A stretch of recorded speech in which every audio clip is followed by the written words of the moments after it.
Hello, this is doctor Rupendra Kaur. Welcome to physio lectures. आज का हमारा जो टॉपिक है वो है लिगामेंट्स अराउंड नी जॉइंट। अब नी जॉइंट के आजू बाजू या आसपास काफी सारे लिगामेंट्स होते हैं। उसमें मीडियल कोलेटरल लिगामेंट हो गया, lateral collateral ligament, anterior cruciate ligament, posterior cruciate ligament. पर ये वीडियो में हम मीडियल कोलेटरल लिगामेंट और लेटरल कोलेटरल लिगामेंट, ये दो लिगामेंट के बारे में ही देखेंगे। ये वीडियो जो है आप एंड तक देखना, क्योंकि इसमें काफी कुछ आपको न्यू जानने के लिए मिलेगा। तो सबसे पहले जो है हम पढ़ेंगे मीडियल कोलेटरल लिगामेंट। अब नाम से ही पता चल रहा है मीडियल, मतलब मीडियल साइड पे होगा ये। अब ये जो लिगामेंट होता है इसके टोटल दो पोर्शन होते हैं, सुपरफिशियल पोर्शन और दूसरा डीप पोर्शन। तो सबसे पहले सुपरफिशियल पोर्शन देखते हैं। Superficial portion arise proximally from medial femoral condyle. ये जो फीमर है मीडियल साइड, वहां पे मीडियल फीमोरल कॉन्डाइल होता है, वहां से ये अराइज होता है। ये रेड कलर का दिया है। Insert distally into medial aspect of proximal tibia distal to pes anterior। अब होता क्या है कि ये डिस्टली जो है medial aspect of proximal tibia, ये जो टिबिया होता है प्रॉक्सिमल, वहीं पे ये होता है डिस्टल टू पेस एंटीरियर। अब पेस एंसेरिनस क्या होता है? वो जो तीन टेंडन होते हैं ना, सार्टोरियस, ग्रेसिलिस और तीसरा सेमी टेंडनोसिस जो होता है, वो तीनों जो एक साथ आके यहाँ पे इंसर्ट होते हैं, तो उसको पेस एंसेरिनस बोलते हैं। और ये जो लिगामेंट होता है उनके इंसर्शन के डिस्टली होता है। तो ये मीडियल फीमोरल कॉन्डाइल से आता है और प्रॉक्सिमल टिबिया में डिस्टल टू पेस एंसेरिनस इंसर्ट होता है। दूसरा इसका है डीप पोर्शन। अब डीप पोर्शन जो है it originate from inferior aspect of medial femoral condyle. ये जो मीडियल फीमोरल कॉन्डाइल होता है उसके इंफीरियर मतलब नीचे की साइड से इंफीरियर एस्पेक्ट से ओरिजिनेट होता है and it insert into proximal aspect of the medial plateau of tibia. और ये इंसर्ट होता है, ये जो मीडियल प्लेट्यू होता है टिबिया का, वहीं पे ये होता है। The deep portion of medial collateral ligament continue with joint capsule. ये जो डीप पोर्शन होता है वो जॉइंट कैप्सूल के साथ कंटिन्यू होता है। Throughout its course of travel deep portion is rigidly affixed to medial border of medial meniscus. और ये जो डीप पोर्शन होता है वो मीडियल मेनिस्कस के साथ एकदम अटैच होता है, रिजिडली अटैच होता है। तो मीडियल कोलेटरल लिगामेंट जो है उसके दो पोर्शन होते हैं, सुपरफिशियल और deep portion. Superficial medial femoral condyle से आता है और डिस्टल टू पेस एंसेरिनस इंसर्शन, वहां पे ये इंसर्ट होता है। फिर आता है इसका डीप पोर्शन। डीप पोर्शन जो है inferior aspect of medial femoral condyle, वहां से आता है और tibial plateau, medial tibial plateau पे इंसर्ट होता है। और ये जो डीप पोर्शन होता है वो काफी रिजिडली रहता है, जॉइंट कैप्सूल के साथ ही आगे चला जाता है, कंटिन्यू होता है। और ये जो है medial border of medial meniscus उसके साथ जो है अटैच रहता है। अब हम इसके फंक्शंस देखेंगे, प्राइमरी फंक्शंस और secondary functions.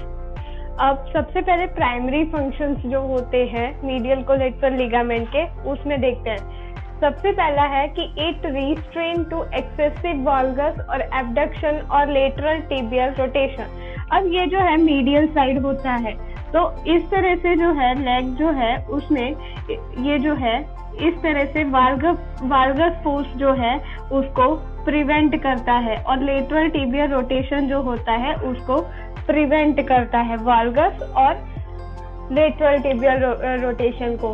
Work better in full extension.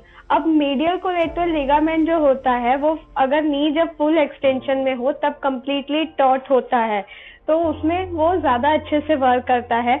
जैसे जैसे नी फ्लेक्स होगा तो उसमें क्या होगा कि लेक्सिसिटी बढ़ जाएगी। So works better in full extension because it is taut in this position and in flexion it become lax।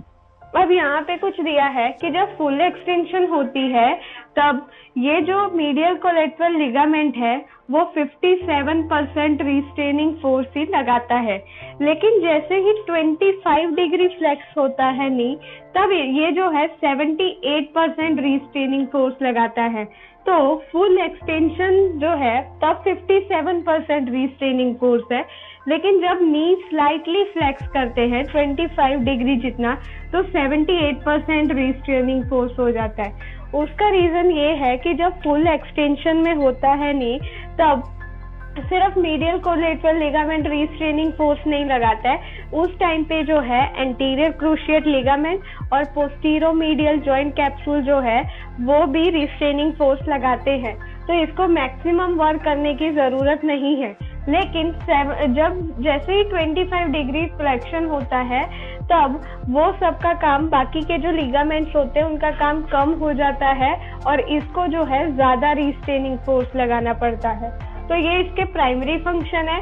अब इसका सेकेंडरी रोल है कि रिस्ट्रेन एंटीरियर टिबियल ट्रांसलेशन। ये जो टिबिया, ये फीमर है, ये टिबिया है, तो टिबिया इस तरह से एंटीरियर ट्रांसलेशन ना हो, एंटीरियर ट्रांसलेशन होने से ये टिबिया का रोकता है। नेक्स्ट है कि मीडियल कोलेटरल लिगामेंट को ब्लड सप्लाई काफी अच्छे से मिलती है, तो इसलिए कभी ये रप्चर्ड या डैमेज हो जाए तो बहुत कम है कि इसे सर्जरी करनी पड़े। ये जनरली खुद ही हील हो सकता है क्योंकि इसकी ब्लड सप्लाई अच्छी है।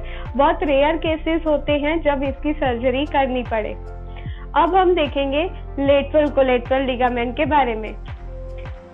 अब जो लेटरल कोलेटरल लिगामेंट होता है उसे LCL शॉर्ट फॉर्म उसकी है, वो प्रॉक्सिमली जो है लेटरल फीमोरल कॉन्डाइल जो होता है वहां पे अटैच होता है, और डिस्टली जो ये है फिबुलर हेड में अटैच होता है, वहां पे बाइसेप्स फेमोरिस के टेंडन के साथ ये अटैच हो जाता है। और इसकी खासियत है कि ये जो लेटरल कोलेटरल लिगामेंट है वो कैप्सूल की थिकनिंग नहीं बनाता है। जैसे कि ये रेड कलर का कैप्सूल है, तो कैप्सूल की थिकनिंग नहीं बनाएगा।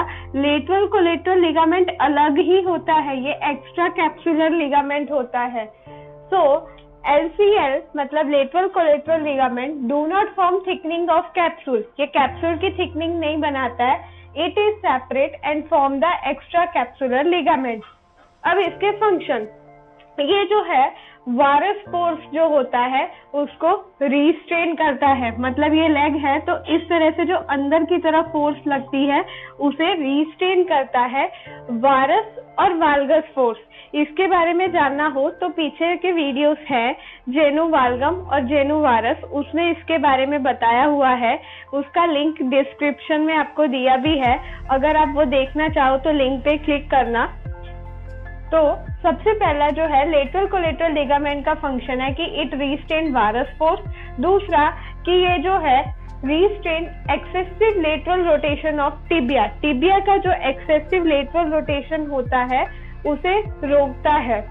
फिर नेक्स्ट है कि इसका मेनली वर्क जो है जब ये नी फ्लेक्स होता है तब होता है। जैसे कि मीडियल कोलेटरल लिगामेंट का वर्क कब था, जब नी एक्सटेंडेड था। अब इसका मैक्सिमम वर्क कब होता है, जब नी फ्लेक्स होता है। जब 5 डिग्री नी फ्लेक्शन होता है तब इसका मेन रोल आता है कि ये 55% रिस्ट्रेनिंग फोर्स अगेंस्ट वायरस, तब 55% रिस्ट्रेनिंग फोर्स होता है। लेकिन जैसे ही 25 डिग्री नी फ्लेक्शन हो जाता है तब ये 69% जो है रिस्ट्रेनिंग फोर्स लगाता है। सेम मीडियल कोलेटरल लिगामेंट की तरह है, वो भी फुल एक्सटेंशन में कंप्लीटली वर्क नहीं करता था, उसका भी ज्यादा जो फोर्स था वो 25 डिग्री नी फ्लेक्शन में ही था। और इसी का भी इसी तरह से है कि तब ये 69% फोर्स लगाता है 25 डिग्री नी फ्लेक्शन में।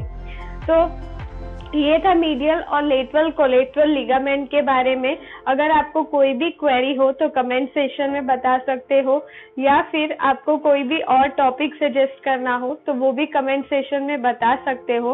अगर आपको मेरी वीडियो अच्छी लगी तो इसे लाइक और शेयर करें और मेरे चैनल को सब्सक्राइब करें।